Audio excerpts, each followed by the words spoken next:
Bienvenue sur la chaîne. Aujourd'hui, petite vidéo, on va parler de The Banisher. Aujourd'hui, cette vidéo a pour but de répandre un peu mon amour pour ce jeu en fait, parce que à mon sens, c'est un jeu qui a reçu un accueil relativement sévère sur le web.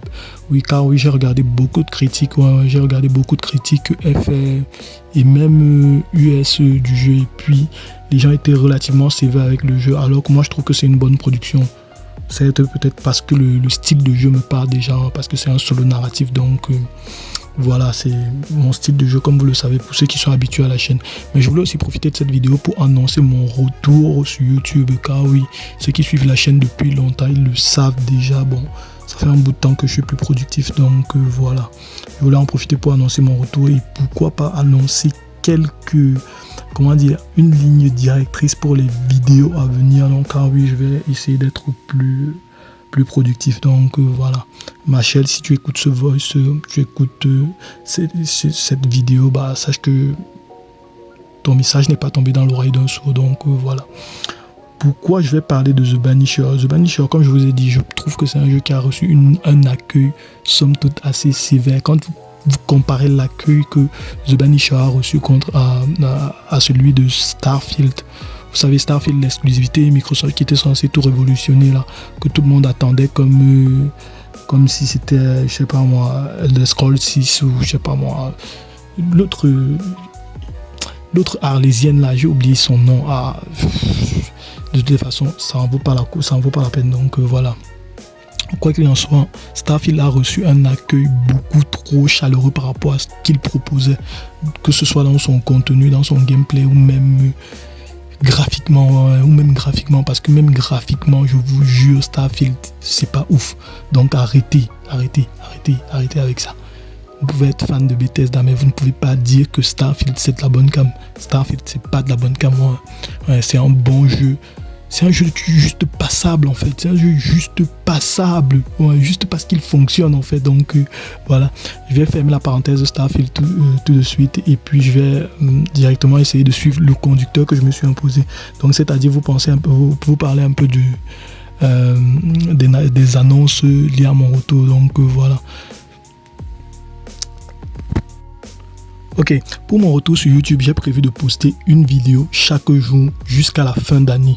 Donc préparez-vous, vous allez complètement être soufflé. La chaîne va fonctionner à plein gaz. Ce sera une chaîne professionnelle à partir de maintenant. On va s'enjailler, on va parler manga, on va parler jeux vidéo et tout.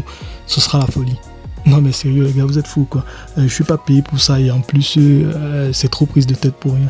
Déjà que j'ai pas la force d'écrire les vidéos que je fais actuellement, je vais pas encore poster une vidéo par jour. Donc voilà, pour être plus sérieux, sachez que je vais en poster une par mois, grand max, une par mois. Donc voilà, c'est déjà beaucoup. Et je vous ai suivi, donc voilà, j'ai entendu les plaintes sur la chaîne. Je vais essayer de faire des vidéos plus courtes maintenant, donc voilà. Quand je dis plus courtes, vous savez un peu de quoi on parle, donc c'est-à-dire 25 minutes, voilà, grand max, ouais, grand max. Je vais essayer de faire des vidéos plus courtes. Et voilà, je vais profiter de ce passage de la vidéo pour parler un peu, pour évoquer un peu certaines questions qui m'ont été posées pendant la période où j'étais plus trop actif sur YouTube, c'est-à-dire il y a des gens qui sont venus me voir en DM, c'est-à-dire dans les groupes et tout. Ils m'ont demandé pourquoi est-ce que je ne fais plus de contenu online sur la chaîne. Pourquoi est-ce que je ne propose plus de contenu online sur la chaîne. Premièrement, je proposais plus de contenu online sur la chaîne parce que la chaîne n'était plus active. Donc ça veut dire que voilà quoi, il n'y avait plus de contenu tout court. Donc voilà. En plus, le contenu online, je ne le propose pas parce que j'aime pas le contenu online, j'adore le contenu online. La preuve, Destiny 2 fait partie de mes jeux préférés. Le problème c'est que le contenu sur Destiny, pour moi il n'est pas évident à faire, pour la simple et bonne raison que sur Destiny j'ai effectué aucun achat. Donc si je vous propose du contenu Destiny, ce sera un contenu qui sera toujours un peu limité en fait. Ouais, donc voilà, ce sera un contenu qui sera toujours un peu limité. Et si on se tourne vers d'autres jeux online que j'ai d'installer chez moi, c'est-à-dire Apex ou Rock Company, sachez que si je devais faire du contenu sur ces jeux-là, vous auriez pitié de moi. Vous auriez pitié de moi dans le sens où, en fait, je suis pas doué pour les jeux compétitifs en ligne. Mon contenu, ce serait typiquement, vous allez passer peut-être 20 à 15 minutes à regarder quelqu'un se faire poutrer nos limites. En fait, on ne peut faire que des gags avec mon contenu sur les jeux compétitifs là, donc voilà. Je vais pas faire durer la parenthèse pendant trop longtemps parce que nous sommes là pour parler d'un jeu en particulier, c'est-à-dire le Banisher. Et si je m'éternise encore à parler, à faire mon retour, à parler des annonces liées à mon retour là, ça va pas le faire en fait, ça va pas le faire, la vidéo va s'allonger et puis les gens vont encore se plaindre dans les commentaires, donc voilà. On va directement parler de The Banisher. The Banisher, pour vous présenter un peu vite fait le jeu, voilà. The Banisher, ça a été développé par Dontnod. Dontnod. De ce que j'en sais, il me semblerait que Dontnod, c'est un studio qui est à la base français. Un peu comme Ubisoft, voilà. À la façon d'Ubisoft, Dontnod, c'est un studio. À la base, ce sont des Français, donc voilà. C'est comme Ubisoft, sauf qu'ils essaient pas d'enculer tout l'univers. Voilà. Dontnod, c'est aussi ceux qui ont fait Vampire. Et comment j'ai su que ce jeu-ci pouvait me plaire? C'est parce que j'ai su que c'était ceux qui ont fait Vampire. Ouais, je sais pas si ceux qui sont dans les groupes avec moi, c'est-à-dire dans Funko Pop, l'univers Otaku, encore Gamerzone, ils savent tout l'amour que moi j'ai eu pour Vampire, parce que c'est un jeu que j'ai fait il y a relativement longtemps. Ça fait relativement longtemps, donc voilà. Ça a été édité par une entreprise qu'on appelle Focus. Et vraiment, je vous dis ça comme ça là, c'est parce que c'est les choses qu'on doit dire quand on parle d'un jeu vidéo. Autrement, moi je ne connais pas l'éditeur de Dontnod. Ouais. Je connais l'entreprise parce que, comme vous le savez, voilà, j'ai fait leur précédent jeu et c'est un jeu que j'ai vraiment aimé. Je l'ai fait 2 fois d'affilée, sachant qu'à l'intérieur il n'y avait pas la traduction française et c'est un jeu à scénario. Ouais, ça racontait l'histoire d'un médecin vampire. On n'ouvre pas la parenthèse, donc voilà, on n'est pas obligé de la faire, mais on ne l'ouvre pas, donc voilà. Qu'est-ce qu'on peut encore dire sur The Banisher? Voilà. Sur The Banisher, c'est quel type de jeu en fait? Voilà. The Banisher, c'est quel type de jeu? The Banisher, quand vous allez sur le wiki, sur la page wiki, on vous dit que The Banisher, c'est un RPG, jeu d'action, jeu de combat. Oh, tout ce que je vous dis là, c'est important. C'est important parce que ça va nous aider. Ça va nous aider quand on va parler des avantages, des inconvénients de The Banisher. Surtout le passage où on parle de jeu de combat. Ouais, voilà. Si vous voulez, vous allez regarder le wiki de The Banisher. C'est écrit jeu de combat. Ouais, action RPG, jeu d'aventure. Donc voilà. La question que vous devez vous poser maintenant, c'est qu'est-ce qui peut bien pousser Peggy à nous parler de The Banisher plutôt que d'un autre jeu? Parce que par exemple, ceux qui me suivent savent déjà que j'ai depuis très longtemps l'ambition de parler de The Borderlands sur la chaîne, donc c'est-à-dire Borderlands 3 ou Borderlands 2, on s'en fout, mais j'ai l'ambition de parler de Borderlands sur la chaîne, mais je ne l'ai jamais fait. Donc voilà, pourquoi est-ce que je parle de The Banisher? Déjà parce que ça fait partie d'un style de jeu que j'aime beaucoup, c'est-à-dire les jeux à scénario. Et en plus, je l'ai dit en début de vidéo, c'est un jeu que je trouve qu'il a été sévèrement jugé. Quand on le compare à un Starfield par exemple, ouais, je ne vais pas encore une fois ouvrir la parenthèse, j'en ai parlé dans les groupes, j'en ai parlé sur les réseaux sociaux, mais bon, je dis ceci là, c'est que le jeu a été sévèrement jugé, que ce soit par des testeurs que j'aime, que j'apprécie particulièrement, ou des testeurs que je connais un peu moins. Donc voilà, je vais parler déjà comme ça, je vais passer vite fait sur l'avis de quelques testeurs que je suis particulièrement, c'est-à-dire TPMJV. Voilà, on va parler de TPMJV. Ouais, c'est un testeur que je suis, il est relativement jeune sur YouTube, donc sa chaîne est relativement jeune sur YouTube, mais c'est un très bon testeur. Je vous invite à regarder ses vidéos, il fait de l'excellent travail. Et encore une fois, même sur The Banisher, son propos est très pertinent sur The Banisher. Il a fait une excellente vidéo dessus où il va dans les détails. C'est un testeur qui est un peu comme Pseudoless. Je ne sais pas si vous le connaissez, mais c'est un testeur qui va dans les détails quand il parle d'un jeu vidéo. Donc c'est de la bonne cam. Allez regarder sa chaîne, allez regarder sa chaîne.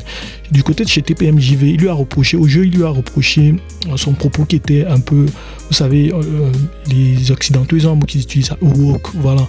Il lui a reproché son propos un peu woke, voilà, avec beaucoup de lenteur dans sa façon de dispenser le scénario, donc dans sa façon de se mettre en scène, donc voilà. Genre les discussions sont trop lentes et tout. On dit souvent qu'une critique est très subjective, c'est quelque chose de subjectif. Et moi, je suis totalement d'avis que, voilà, il a le droit de se plaindre des lenteurs du scénario. Voilà, il a le droit de se plaindre des lenteurs du scénario. Ce qui m'a le plus surpris, c'est qu'il ne s'est pas trop plaint des combats. Voilà. Il ne s'est pas trop plaint des combats. Bien sûr, il en a parlé, il l'a dit. Car c'est objectif. C'est objectif. Les combats dans The Banisher, je suis prêt à vous le dire dès maintenant. J'ai pas fini le jeu. Je suis en train de découvrir le jeu. Et j'essaie de vous le faire découvrir, de vous pousser à le découvrir de votre côté. Donc voilà. Les combats dans The Banisher, c'est pas de la bonne cam. Ouais, il faut qu'on se dise actuellement, c'est pas de la bonne cam. Donc j'en profite comme ça pour quitter et directement switcher en vous parlant d'un autre youtubeur que j'apprécie beaucoup, c'est-à-dire Xev. Voilà, Xev, c'est le youtubeur qui est associé à la chaîne GND. Donc ils font des podcasts comme ça. J'ai oublié le nom des podcasts. Voilà, les podcasts là s'appellent Fin du Game. Voilà, Fin du Game. Je vous invite à suivre ça si vous êtes fan de jeux vidéo. Suivez les podcasts Fin du Game. C'est de la bonne cam. Les gars font vraiment un taf de malade là-bas. Ils ont un très bon audio. C'est pas comme sur ma chaîne. Donc voilà, il faut les suivre. Ce que Xev, son pseudo bizarre. Ce que Xev reproche au jeu en fait, c'est le fait que les combats ils sont pourris en fait. Ouais. De son point de vue, The Banisher devrait juste se concentrer sur son scénario en fait. Il dit que les combats sont totalement pourris de son point de vue. Un point de vue que je ne partage pas, parce que même si je suis d'avis que les combats ne sont pas bons, c'est pas non plus les plus mauvais qu'on ait vu en fait. C'est pas non plus les plus mauvais. Je dis ça sachant que j'ai pas fini le jeu. Je n'ai fait que l'introduction du jeu. Ce que je vous propose actuellement en vidéo, ça représente à peine la moitié de ce que j'ai fait. Donc actuellement, je suis en train de commencer le jeu. Donc voilà. Il y a le système de combat qui est nul, qui n'est pas bon. Donc voilà, je vous l'ai dit en termes d'inconvénients, ça se pose là comme ça. Donc voilà. En plus de ça, il y a un truc qui m'a légèrement déplu dans The Banisher. Ce sont les exigences en termes de ressources. Voilà. Vous allez trouver que c'est un peu bizarre que je place ça en termes d'inconvénients, mais voilà, il fallait vraiment que je trouve des inconvénients pour ce jeu, parce que vraiment j'aime ce jeu d'un très grand amour. Voilà. Donc j'aime pratiquement tout dedans. Donc c'est mon style de jeu. C'est carrément mon style de jeu. C'est ma proposition. Ouais. C'est un jeu qui me parle personnellement. Donc voilà. Il y a son exigence en ressources. Ouais. Quand je regarde The Banisher, ce que ça propose graphiquement, ouais, je me dis, le fait que le jeu soit DirectX 12, ils auraient pu s'en passer. Ils auraient pu se passer du fait que le jeu soit DirectX 12 only. Ouais. Ils auraient pu se passer de ça. Moi je vois. Apparemment, de ce que j'en ai suivi, je suis pas sûr de ce que je vous dis là, mais de ce que j'en ai suivi, le jeu a été développé Unreal Engine 5. Donc c'est un jeu Unreal Engine 5, d'après ce que j'ai suivi. Moi je vous dis, vous êtes fous les gars, vous êtes fous. Vous auriez pu faire ça sur Unreal Engine 4.5, ça passait tranquillement. Je sais pas, peut-être que c'est parce que le système de dev est plus facile sur Unreal Engine 5, mais ça passait sur 4.5 ou même sur 4, parce que je vois ce que le jeu propose, mais je me dis que non les gars, vous avez déconné de ouf. Aussi dans la lignée des choses qui m'ont relativement déçu dans le jeu, je dis bien relativement déçu, parce que ce n'est pas vraiment un inconvénient, vous allez le constater même pendant le petit gameplay découverte que je vous ai mis en fond. C'est que parfois il y a trop de murs invisibles. Les murs invisibles, c'est des murs du genre voilà, vous voyez des paysages dans le décor comme ça, c'est très joli, et puis vous avez envie d'aller explorer, vous avez plus envie d'aller explorer, mais parfois quand vous y allez, vous vous heurtez malheureusement à un mur invisible, vous vous rendez compte que c'est juste du décor, c'est pas atteignable. Donc voilà, dans The Banisher il y en a trop. C'est pas vraiment un défaut. Pourquoi et ça devrait même pas être un défaut pour les autres testeurs, parce que j'ai vu beaucoup de testeurs qui en ont parlé et puis c'était très sévère par rapport à ça. C'est pas vraiment un défaut, parce que même dans God of War, je parle de God of War, la version God of War 4 bien sûr, c'est de la première, le truc avec Atreus là, vous savez, le premier jeu. Donc voilà, il y en avait aussi là-bas, il y avait beaucoup de murs invisibles dans ce God of War là. Donc voilà, moi je vois pas pourquoi on devrait tellement le reprocher à The Banisher. Donc encore une fois, je tiens à le préciser les gars, je ne suis pas critique, je ne prétends pas être critique ou quoi que ce soit dans ce genre là, je suis juste quelqu'un qui donne son avis et qui parle de jeux vidéo en tant que passionné. Donc voilà, pour sortir de tout ça, moi je vais vous dire, le jeu lui me satisfait comme ça, il me satisfait. me satisfait. Si vous attendez à ce que moi je trouve d'autres inconvénients au jeu, déjà au point où j'en suis dans l'aventure, non, il n'y en aura pas. Il n'y en aura clairement pas. Donc voilà, il n'y en aura clairement pas. Il n'y en aura clairement pas. Et donc, du coup, on va passer aux avantages en fait. Je vais vous donner quelques-uns des avantages que moi j'ai trouvé à ce jeu-là. En partant du principe que c'est mon style de jeu. Donc voilà, c'est le genre de jeu que... C'est mon jeu de prédilection, mon style de jeu de prédilection. En termes de points forts, déjà, le jeu, il partait d'un bon point en fait. Il partait pas de loin en fait, dans la mesure où le jeu il a été fait par les mêmes développeurs que celui de Vampire. Je vous ai dit en début de vidéo que bon voilà, c'est Dontnod qui s'est chargé de développement de ce jeu là, donc ils ont fait déjà un jeu que j'avais trouvé bien, et c'est d'autant plus surprenant que j'ai été un peu choqué par le système de combat qui ici était moins, on appelle ça comment, Exev a utilisé, le testeur Exev là, il avait utilisé un mot, voilà, moins précis, voilà, le système de combat était moins précis, surtout dans les locks des adversaires, alors que dans un Vampire, j'ai pas le souvenir que c'était aussi imprécis, donc je me souviens que j'avais gardé plutôt un bon souvenir de ce Vampire avec les pistolets et l'âme et tout ça là. En fait, c'était une bonne expérience, donc voilà, c'était une bonne expérience. En plus de tout ça, en termes d'avantages, moi je trouve que le jeu est bon. Dites ce que vous voulez, certainement c'est pour ça qu'ils ont privilégié le Unreal Engine 5 en termes de moteur de développement. Mais le jeu, il est beau. Regardez ça à l'esprit. Et tel que vous voyez ma vidéo découverte, genre qui est censé vous donner envie de jouer au jeu, c'est pas le jeu au max de ce qu'il est capable. Donc c'est pas le jeu au max de sa qualité graphique en fait, c'est pas le jeu au max de sa qualité graphique. En termes de configuration graphique, là ce que je propose en vidéo là c'est de la 1080p. À la base c'est de la 1080p, mais la capture elle est faite en 900p et voilà. Dans les paramètres de configuration du jeu, j'ai activé le FSR 2.2, parce que c'est ce qui était disponible. Et j'ai mis les configs du jeu en moyenne. Donc j'ai mis les configs du jeu en moyenne. Ensuite j'ai activé le FSR 2.0. Je crois que j'ai tout dit à ce niveau-là. J'ai tout dit à ce niveau-là. Malgré tout ça, le jeu reste toujours aussi bon. Toujours aussi bon. Donc voilà. Vous vous dites certainement pourquoi j'ai pas activé tout, j'ai pas tout mis en élevé. Donc moi-même je ne sais pas pourquoi j'ai pas tout mis en élevé, parce que je sais pas. Parce que quand j'ai installé le jeu, le jeu m'a mis tout en élevé, tout était en élevé. Donc, mais après là, j'ai changé, j'ai expérimenté les choses et puis j'ai changé. Je sais pas, mais bon, quand je suis arrivé à cette config là, j'ai trouvé que c'était celle qui était la plus fluide. Vous savez, le 60 fps et tout.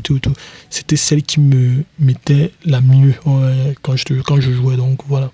En plus de la beauté esthétique, donc c'est-à-dire graphique du jeu, il y a aussi la direction artistique. Donc voilà, pour ceux qui ne font pas la différence entre la direction artistique du jeu et la beauté graphique, sachez qu'il y a une vraie différence. La direction artistique, c'est les décors. Donc voilà, ce que les artistes font, genre les décors, comment c'est agencé, donc ce qu'on a dessiné quoi. Donc voilà, comment tout est planifié, comment ce qu'on a dessiné en fait. Au sortir de la direction artistique, je vais aussi vous parler du scénario. Actuellement, je suis certes en train de découvrir le jeu, donc j'ai pas plus de 5 heures ou 6 heures sur le jeu, donc je sais pas, j'ai pas bien compté le temps que j'ai mis dessus, mais j'ai pas 3 heures. Je crois pas que j'ai 3 heures en termes de découverte sur le jeu, sachant que j'ai fait l'intro plusieurs fois d'affilée, donc voilà, j'ai pas 3 heures, donc en termes d'évolution dans le scénario, donc voilà, ce que j'ai vu jusqu'à maintenant en termes de scénario et des personnages, c'est excellent. C'est une masterpiece. C'est une masterpiece. En parlant du scénario et des personnages, il y a quelque chose qui m'a marqué, c'est la tête du protagoniste principal là, c'est-à-dire le bouc qui s'appelle Red là. Il m'a beaucoup rappelé le docteur là. Vous savez, le docteur qui était dans The Vampire, qui jouait le personnage principal. Je crois qu'il s'appelait aussi Jonathan Red. Voilà, je crois que c'était Jonathan Red. Il s'appelait aussi Jonathan Red.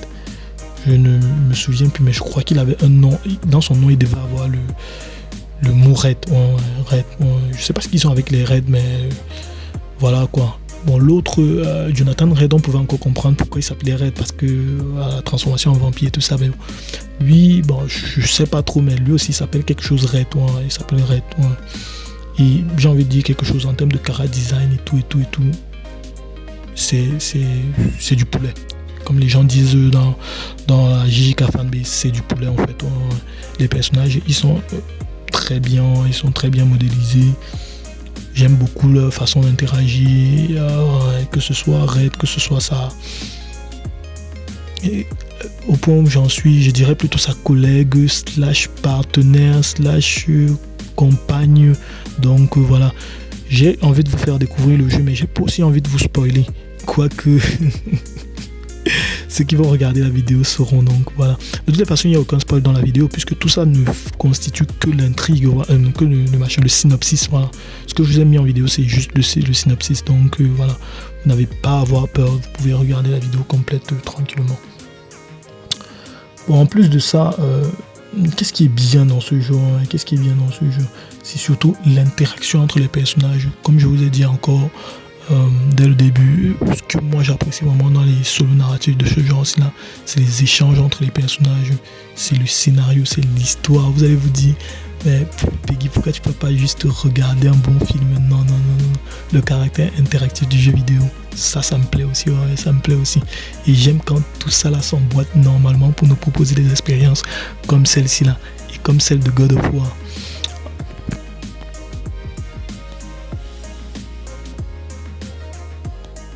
Oups, je viens de regarder mon timer, je me rends compte que la vidéo a déjà dépassé les 15 minutes, donc voilà. Je vais essayer de conclure au plus vite, juste en vous disant, si vous aussi vous êtes fan des expériences narratives et que vous cherchez une petite histoire dans laquelle vous allez vous plonger tranquillement, que ce soit après le boulot, après, je sais pas moi, après les mauvaises séries novellas, je vous conseille ce jeu.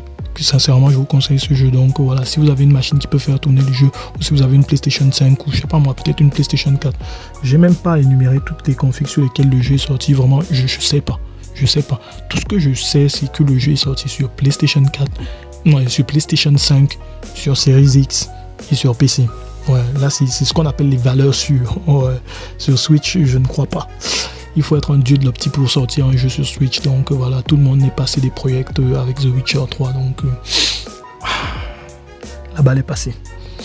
Donc nous sommes arrivés au terme de cette vidéo. J'espère qu'elle vous aura plu. J'espère qu'elle vous aura amené au moins à jeter un coup d'œil sur quelques-unes des autres vidéos que je propose sur la chaîne. Donc voilà. À la prochaine pour une prochaine vidéo sur la chaîne PKPC. Et youp.